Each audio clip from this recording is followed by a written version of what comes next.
Premier league സാമ്പത്തിക അച്ചടക്ക നിയമത്തിലെ 115 ലംഘനങ്ങളിൽ വിധി 1 മാസത്തിനകം ഉണ്ടാകുമെന്ന് Manchester city coach Pep Guardiola. September മുതൽ 12 ആഴ്ചകളെടുത്ത് വാദം കേൾക്കൽ പൂർത്തിയായിട്ടുണ്ട്. വൻതോതിൽ പോയിന്റ് വെട്ടിക്കുറയ്ക്കലോ തരംതാഴ്ത്തലോ അടക്കം നടപടികളുണ്ടാകുമെന്നാണ് സൂചന. 2009-നും 2018-നും ഇടയിലെ കാലയളവിൽ കൃത്യമായ സാമ്പത്തിക ഇടപാടുകളുടെ വിവരം നൽകുന്നതിൽ സിറ്റി പരാജയപ്പെട്ടെന്നാണ് പ്രധാന ആരോപണം.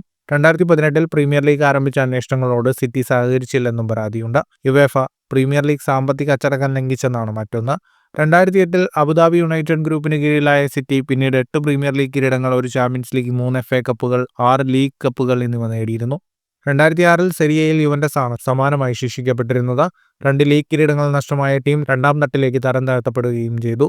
നിലവിൽ പോയിന്റ് ടേബിളിൽ 5ാമതാണ് സിറ്റി. 1ാം സ്ഥാനക്കാരായ ലിവർപൂളുമായി ടീമിന് 15 പോയിന്റ് വ്യത്യാസമുണ്ട്.